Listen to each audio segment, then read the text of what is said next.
এবং আপনারা অনেকে অনেক দিন এক জায়গায় রয়ে গেছেন, ট্রান্সফার পলিসি থাকা উচিত। আমি লিস্ট করতে বলেছি 3 বছরের বেশি থাকলে, যাদের 1 বছর রিটায়ারমেন্টে বাকি আছে আমি টাচ করব না, কিন্তু 3 বছরের বেশি যারা আছেন একটু ভাবতে হবে। এক্সেপশন থাকবে, কেউ পেশেন্ট থাকলে বা কারোর কোনো অসুবিধা থাকলে আমি কনসিডার করব, এমওএসও কনসিডার করবে, কিন্তু একটা পলিসি থাকা উচিত। এখানেও অনেক কিছু ঘটে, আমি কিছু শুনতে পাই, আমি তো ফিল্ডে থাকা লোক। তা মুখ্যমন্ত্রী ছাড়া সব পদই আগে হয়ে গেছিল, লাস্ট মুখ্যমন্ত্রী ছিল, এটাও জনগণ দিয়ে দিয়েছে। এলওপি হয়েছি, ক্যাবিনেট মিনিস্টার হয়েছি, এমপি হয়েছি, এমএলএ হয়েছি, মিউনিসিপ্যালিটির কাউন্সিলর হয়েছি, চেয়ারম্যান হয়েছি। I started my journey 1988, 34 years I am on the ground. তো ন্যাচারালি আমি এক্ষেত্রেও একটা নীতি থাকা দরকার, এটা আমি আপনাদের কাছে বলবো। আর আপনাদের স্যালারি বা ফাইন্যান্সিয়াল প্রোটেকশনের ক্ষেত্রে যারা তো সরকারের ডাইরেক্ট এমপ্লয়ি, তাদের ক্ষেত্রে রাজ্য সরকার তো ভাবতে শুরু করেছে। আমরা সুপ্রিম কোর্টের অর্ডারে কিছু কিছু এরিয়ার ডিএস আগে সরকার শুরু করে দিয়ে গেছিল, আমি অনেকটা এগিয়ে দিয়েছি, বাকিটাও আস্তে আস্তে এরিয়ার ডিএ আমরা দিয়ে দেবো, যেমন যেমন আমাদের সুপ্রিম কোর্টের যে কমিশন হয়েছে তাদের ডাইরেকশন মতো।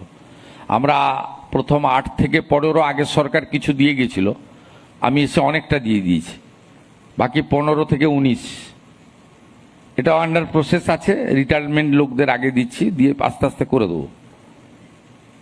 20% দিয়ে আমরা 42% গ্যাপ আছে, বাজেটে 20% ডিক্লেয়ার হয়েছে, এবং ওটা অক্টোবর মাস যেহেতু পুজোর মাস, আপনারা অ্যাডভান্স বেতন পাবেন, তার সঙ্গে আমরা মার্চ করে দিয়ে দেবো। 20% দিয়ে বেড়ে যাবে অক্টোবর থেকে, এসেই গেল নকিং দ্য ডোর।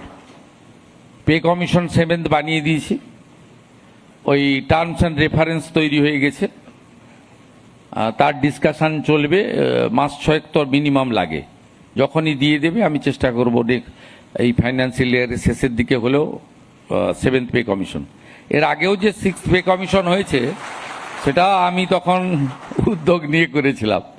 2015-তে আমাদের অভিরূপ সরকারের কমিটি তৈরি হয়েছিল, আমি 16-তে মন্ত্রী হয়েছিলাম, তাই কমিটি অনেক দিন সময় লাগিয়েছে। আমি 19-এর শেষের দিকে দিদেন সিএমকে বলেছিলাম, আপনি এতদিন পে কমিশন, হার্ডলি 1 বছর লাগে, 6 মাসও করা যায়, 1 বছর লাগে।